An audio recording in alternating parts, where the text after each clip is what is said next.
આજે એક નવી જ રેસીપી લઈને આવી છું। મીઠા વગરની મોળી છે, પણ જ્યારે તમે ખાશો ને ત્યારે તમને લાગશે પણ નહીં કે આની અંદર મીઠું નથી, એટલી ટેસ્ટી લાગે છે। તો ચલો બનાવવાનું શરૂ કરીશું। તો વિડીયો જુઓ ને એ પહેલાં જો ચેનલ ઉપર નવા હોય તો પ્લીઝ સબસ્ક્રાઈબ કરી દેજો। તો છે ને સૌથી પહેલાં આપણે ચટણી બનાવવાની છે। તો ચટણી બનાવવાની સામગ્રી અહીંયા જોઈ લો તમે। તો અહીંયા મેં લીલા મરચાં લીધા છે, આદું લીધું છે, સાથે જ લીંબુનો રસ છે, ખાંડ છે, કાચા સિંગદાણા છે, અહીંયા કોથમીર અને મીઠો લીમડો મેં ધોઈને લીધો છે। તો આપણે બધી જ વસ્તુ છે મિક્સરનો નાનો બાઉલ લઈશું ચટણી બનાવવાનું, એની અંદર આપણે નાખી દેવાનું છે। તો મેં અહીંયા જો મરચાં નાખ્યા છે, આદું નાખી દીધા છે, અહીંયા ધોયેલી કોથમીર અને મીઠો લીમડો પણ નાખી દીધો છે। સાથે જ આપણે એની અંદર સિંગદાણા નાખવાના છે। તો આ બધા સિંગદાણા નથી લેવાના, થોડા સિંગદાણા આની અંદર નાખીશું। હવે આપણે લીંબુનો રસ નાખીશું, તો લીંબુનો રસ પણ થોડોક નાખીશું અને હવે ખાંડ નાખવાની છે। તો ખાંડ આપણે માપીને આ રીતે નાખી દેવાની। તો અહીંયા હું 1 થી 1.5 ચમચી જેવી ખાંડ નાખી રહી છું। હવે આપણે આને પીસી લેવાનું છે અધકચરું। તો અધકચરું જ પીસવાનું છે, અત્યારે આપણે ચટણી નથી બનાવવાની। તો જો અધકચરું આ રીતનું પીસાઈ ગયું છે, તો આપણે એક વાટકી લઈશું, એની અંદર આપણે 1 થી 1.5 ચમચી જેવું મેં અહીંયા કાઢી લીધું છે। હવે બીજી આપણે ચટણી બનાવવાના છીએ। થોડી ચટણી મેં રહેવા દીધી છે અને ટોપરાનું છીણ નાખ્યું છે। ટોપરાનું છીણ નાખવાનું છે, પછી સાથે જ આપણે દહીં નાખવાનું છે। જો ટોપરાનું છીણ ના હોય ને તો તમે લીલું નાળિયેર હોય ને તો એનાથી તો વધારે ચટણી સારી બનશે। થોડું પાણી નાખીને આપણે ચટણી બનાવી લેવાની છે। તો જો છે ને ચટણી મસ્ત આપણી સર્વ કરવા માટેની તૈયાર થઈ ગઈ છે। તો એક વાટકીની અંદર આપણે ચટણી કાઢી લઈશું। તો પુડલા સાથે કે પછી તમે સમોસા જે મેં આગળ વિડીયો બનાવેલા છે એ દરેક સાથે આ ચટણી જશે, એટલી ટેસ્ટી લાગશે। હવે છે ને આપણે એ જ મિક્સર બાઉલની અંદર મેં ઘઉંનો લોટ લીધો છે। અહીંયા છે ને તમે તમારા માપથી ઘઉંના લોટનો ઉપયોગ કરી શકો છો। અહીંયા મેં 3 ચમચા જેવો ઘઉંનો લોટ લીધો છે આની અંદર, તો ચાળીને લેવાનો છે। હવે આની અંદર આપણે દહીં નાખીશું। તો દહીં 1 થી 2 ચમચી જેવું દહીં નાખવાનું છે, પછી થોડુંક પાણી નાખીશું અને હવે આપણે એને પીસી લઈશું। તો જો પીસાઈને તૈયાર થઈ ગયું છે। હજુ જે મારે જોઈએ છે ખીરું એ પ્રમાણે નથી બન્યું, તો એક વખત આ રીતે ચમચીથી મિક્સ કરીને ફરીથી પાછું થોડું પાણી નાખીને પીસી લેવાનું છે। તો જો હવે પીસાઈ ગયું છે, તો એકદમ સરસ એવું સ્મૂથ બની ગયું છે ને બેટર। તો આ રીતનું બેટર હોવું જોઈએ, વધારે પતલું પણ નહીં અને વધારે જાડું પણ નહીં। તો હવે આને એક બાઉલમાં આ રીતે ટ્રાન્સફર કરી લેવાનું છે। તો સરસ એવું મિક્સ થઈ ગયું છે। હવે આપણે જે બનાવેલો મસાલો તૈયાર કર્યો હતો ને મેં આની અંદર નાખી દીધો છે। તો આ છે ને એટલું ટેસ્ટી લાગશે ને કે બાળકીઓ ખાશે ને તો બહુ જ મજા આવશે। હવે બનાવેલી ચટણીમાંથી પણ મેં 2 ચમચી નાખી છે આની અંદર। હવે એક બટેકું લેવાનું છે અને છોલીને પછી આ રીતે છીણ કરી લેવાનું છે। તો બટેકું જો તમે ના ખવડાવતા હોય તો તમે સ્કીપ પણ કરી શકો છો। ઘણા બટેકા નથી ખવડાવતા ને કેળા ખવડાવતા હોય છે, તો કાચા કેળાનો ઉપયોગ પણ તમે કરી શકો છો। તો જો બટેકાની છીણ મેં આની અંદર નાખી દીધી છે, હવે મિક્સ કરી લેવાનું છે। તો આપણું જે આ ખીરું છે એ બનીને તૈયાર થઈ ગયું છે। તમે ચાખી પણ લીધું છે, તો સરસ બન્યું છે। તો 5 મિનિટ માટે ઢાંકીને મૂકી દેવાનું છે। 5 મિનિટ પછી ચેક કરી લેવાનું છે। હવે આપણે એની અંદર બેકિંગ સોડા નાખવાનો છે।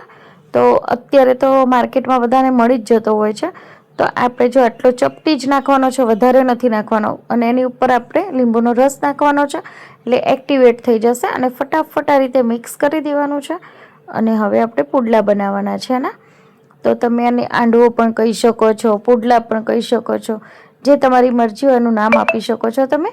હવે રીતની નોનસ્ટિક તવી લેવાની છે, એની અંદર તેલ લગાવી લેવાનું છે, પછી મીઠો લીમડો નાખવાનો છે અને હવે આપણે બનાવેલું ખીરું છે ને એ આ રીતે થોડુંક નાખવાનું છે, પછી ચમચીથી આ રીતે ફેલાવી લેવાનું છે અને ઉપરથી આપણે ગાર્નિશિંગ કરવાનું છે। તો તલ નાખ્યા છે મેં, થોડોક મરી પાવડર પણ ઉપરથી ભભરાવી શકો છો અને પછી ઢાંકીને 2 મિનિટ માટે થવા દેવાનું છે। તો લો ટુ મીડિયમ ગેસ ઉપર જ ચડાવવાનું છે। તો જો સરસ ચડી ગયું છે, હવે ઉપરથી આ રીતે તેલ લગાવી લેવાનું છે અને પછી એને આ રીતે ધીમે રહીને ચેક કરવાનું છે, કેમ કે ઘઉંનો લોટ છે ને એટલે ઝડપથી તૂટી જતો હોય છે। તો આપણે છે ને ચેક કરી લેવાનું, થઈ જાય કે ભાઈ પરફેક્ટ છે, પછી આ રીતે તવેથાથી ફેરવી લેવાનો છે। તો જો સરસ એવું ક્રિસ્પી ઉપરથી પડ થઈ ગયું છે ને, હવે ઢાંકીને બીજી બાજુ પણ ચડવા દઈશું। તો હવે બીજી બાજુ પણ ચેક કરી લઈશું। તો સરસ એવો આપણો પુડલો બનીને તૈયાર છે। તો કાણાવાળા છીબાની અંદર આને કાઢવાનો એટલે નીચે પાણી ન વળે।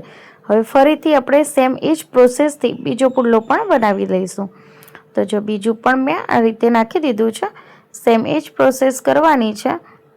તો તમને રેસીપી જો ગમતી હોય ને તો વિડીયોને લાઇક, શેર અને સબસ્ક્રાઈબ કરવાનું બિલકુલ ના ભૂલતા। હવે તમારા માટે એક નવી રેસીપી છે। ઘણાના ઘરે કંઈ નોનસ્ટિક તવી ના પણ હોય હે ને, તો વઘાર્યું તો હોય છે ને આ રીતનું, તો વઘાર્યાની અંદર તેલ લઈ લેવાનું છે. તેલ લઈને ચારે બાજુથી આ રીતે તેલ લગાવી લેવાનું છે. તો હું પણ ફર્સ્ટ વખત જ આ રીતે બનાવું છું, કારણ કે ઘણા લોકો મને એમ કહેતા હોય છે કે બેન અમારે તો નોનસ્ટિક તવી નથી. તો કશો વાંધો નહીં, તો આપણે આમાં ટ્રાય કરીએ. જો આમાં સક્સેસ જાય તો તમે આનો ઉપયોગ કરી શકો છો. તો હું પણ પહેલી વાર તમારા જોડે જ બનાવું છું વિડીયોની અંદર, તો એવું નથી કે હું વારે ઘડિયાની અંદર બનાવું છું. તો ફર્સ્ટ વખત મારો એક્સપિરિયન્સ છે, તો હું તમારી સાથે પણ શેર કરું છું કે કેવો એક્સપિરિયન્સ રહ્યો છે. તો એની અંદર મેં જો ખીરું પણ નાખી દીધું છે અને આ રીતે તલ પણ ઉપરથી ડેકોરેશન કરી દીધું છે. તો ખીરું એનું એ જ છે, ખાલી હું તમને પ્રોસેસ અલગ બતાવું છું. તો મેં આ રીતે નાની ડીશ ઢાંકી દીધી હતી, થોડી વાર પછી ડીશને લઈ લીધી. હવે તો મોટો ટાસ્ક આવી ગયો છે આને ફેરવવાનો, કેમ કે તવી હોય ને તો આસાનીથી ફરતું હોય છે, પણ આની અંદર તો ગોળ ગોળ ફરે જતું હતું. તે છતાં મેં છે ને છરીથી આ રીતે એને ફેરવી લીધું છે. જો તો કેટલો મસ્ત ચડી ગયો છે. તો એક્સપિરિયન્સ તો સારો છે, પણ ખાલી આને જે ફેરવવાનું છે ને એ થોડો મોટો ટાસ્ક થઈ જાય છે. તો એકદમ આસાનીથી ફરી તો જાય જ છે પાછો. તો જો સરસ એવો આપણો ડંગેલો એટલે કે હાંડવો બનીને તૈયાર થઈ ગયો છે. તો આ પણ સારો છે. તો મેં તો ફરીથી તવીની અંદર જ કાઢી લીધો હતો. એક્સપેરિમેન્ટ આપણો સક્સેસ ગયો છે. સરસ એવો ડંગેલો બની ગયો છે.